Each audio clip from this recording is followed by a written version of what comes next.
Welcome into the PHNX Cardinals halftime show. I'm Johnny Venerable. He's Damien Anderson, Frank Sanders. It's a pick six party. What the hell is going on? The Arizona Cardinals take a 28-14 lead at halftime over the New Orleans Saints. And Frank, everything looked glim and dim until the second quarter. The offense got it going, and then we had back-to-back pick sixes. Marco Wilson, his first interception. Isaiah Simmons, the unicorn, gets into the end zone. Yes, sir. What makes that difference for them? Look, I think it's just Andy Dalton and the pressure of the front four, putting pressure on him, allowing him to kind of offset his reads and throwing the ball into guys. He's throwing the ball behind the receivers, or he's not seeing the spy guy that we had in Isaiah Simmons, and he's missing it. But it's coming from the front four pressure that they put on him, and that's revealing to everyone exactly who Andy Dalton is. I don't want to rain on the parade, but how about the Kyler versus Kliff yelling some expletives that happened from K1 to Kliff Kingsbury? What do you make of that, Damien? Yeah, I mean, it just looked like Kyler was mouthing very dramatically. Yeah. Calm down. Yeah. Calm the fuck down, Yeah, calm Kliff. the fuck down. And probably, I mean, obviously Kliff is in Kyler's ear, but you saw Kyler knew how to handle his emotions and find a way to the end zone, which is the most important thing. But you got to be entertained, Johnny, how this first half has gone. Well, and the defense looked like garbage. I mean, they were giving up big plays to Taysom Hill and Alvin Kamara and Kevin White, of all people, coming out of the grave to torch them to the 3-yard line. And then they started to get a little bit of pressure. Cam Thomas actually had the pressure on that final play that led to the Simmons pick six. But this is what the Cardinals should do. They are much more talented than this Saints team. Dennis Allen, not a good head coach. Andy Dalton, not a good quarterback. The Cardinals should roll teams like this, but it's been so long, gentlemen, not only since they've blown a team out, but since they've won a home game. What does it mean for these fans that have turned out in droves Thursday Night Football to see their team play well? Look, it's exciting, and this is exactly what they've been asking for. This is what they've been demanding. You hear everyone in the last couple of weeks have been arguing fire Kliff, and this offense has really been dismal, but the defense has been carrying this team. You saw something in the first half. Our offense looked very good. In the second quarter, our defense did something different. And I like exactly what we see. The change in what we're watching on our offense is a night and day difference from what we've seen the last couple of weeks before. And I noted that it's not the same offense. He's running something different, and you got to be proud about that. So Ian in the chat, D-Hop changed everything.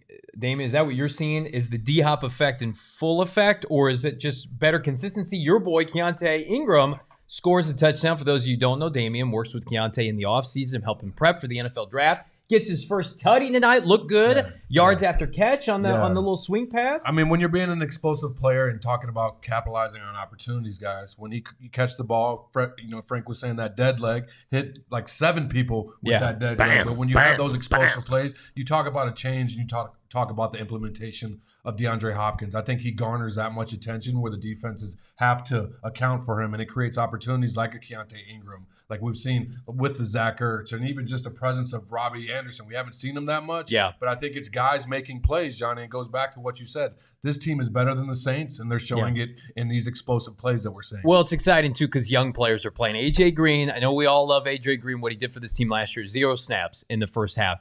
Eno Benjamin's running well. He's a third-year player. Keontae's and Ingram. On the defensive side of the ball, it's all young guys. Antonio Hamilton, we didn't even talk about. Andy Dalton got picked off 3 times by this Cardinal defense in the first half. Now, could the run defense be better? Of course. Could they be more efficient rushing the passer? Absolutely. But, I mean, this is a young team. Cody Ford steps in for Max Garcia. Billy Price at center. Is this the first game, Frank Sanders? I'm going to put you on record. Kliff Kingsbury's never scored 40 points in the NFL. Is he going to get it tonight? It's definitely on the table. If Andy keeps playing the way. Does it count if the defense get hit pick sixes? Does it count? That's what I was going to say. Does that count? Yes, it counts. All wins count, and all praise go to the head coach without a doubt, because he's been taking a bunch of heat. But we've seen the changes and the adjustments.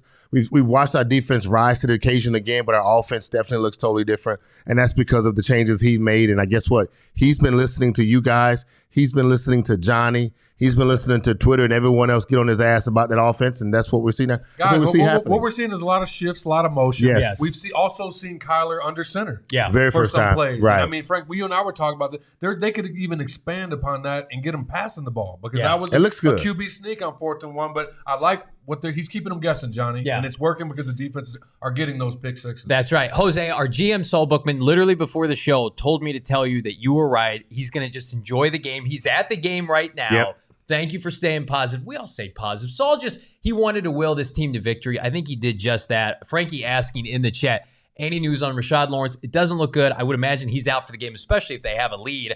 And this is what you want to do. You want to make the Saints team one-dimensional when they have to throw the ball, because we've seen what happens when they run. That's right. They're effective. They can run the football. Very effective. The Cardinals have trouble stopping the run. We saw that last week. But if you make Andy Dalton and the Saints team have to throw the ball, they are very susceptible, as we've seen, to turnovers. I feel bad for Andy Dalton. At Chicago last year, the Cardinals played him, had like 4 interceptions at Soldier Field. He's got to be having nightmares of the bird on the helmet.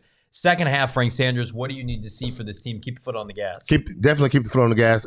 Open up the running game a little bit more. I mean, we see making some plays, and Keontae Ingram also doing the exact same thing.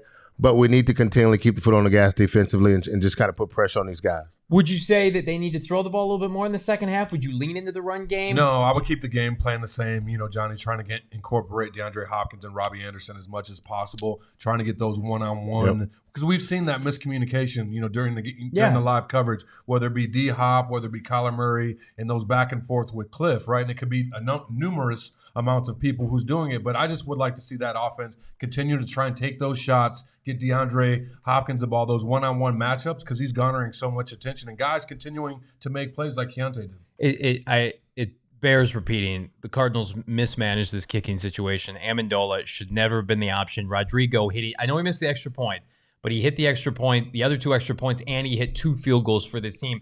You don't want to play devil's advocate, but we're all going to do it. Where would this team be had they rolled with Rodrigo the last 2 weeks? I think they at least would have won one of these games.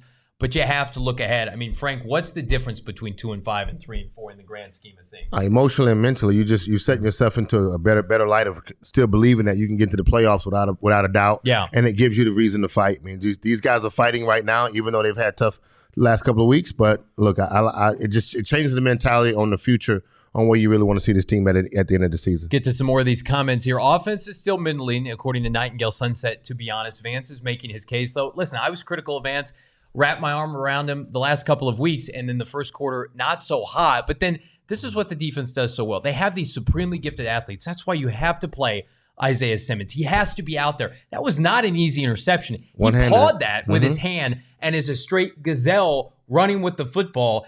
We all love our veterans, Vance Joseph especially, but like Marco Wilson, Zaven Collins, these young players for the Cardinals, that's the reason for this turnaround. Yeah, I mean, it's making plays, but I think it's also Vance holding them accountable, right? Like they have to go through all that to get to where they're at, right? So it's called experience, and that's what Isaiah Simmons is doing. Is probably many of times we've seen him drop back and that same play happen, Johnny, and maybe a quarterback's eye looking one way, he jump right or left, and they take advantage of it. Now he's just sitting there using his athleticism, and he made sure he wasn't getting caught running down that damn football field. That's right. You know what I mean, him and Marco Wilson. I mean, it's just great to see the guys playing and having fun rather than having to react and not know what's going on. But when you make a team one-dimensional, that's when you can have fun, John. Our very own Bull Brock in the chat, who's live at State Farm Stadium, back-to-back. This Bears repeating 70-yard drives for this offense. And punts. No punts. They're knocking the dust off. Take your points when they had to. They got the 4th down conversion. They finally booted Kyler out of the pocket. They picked it up.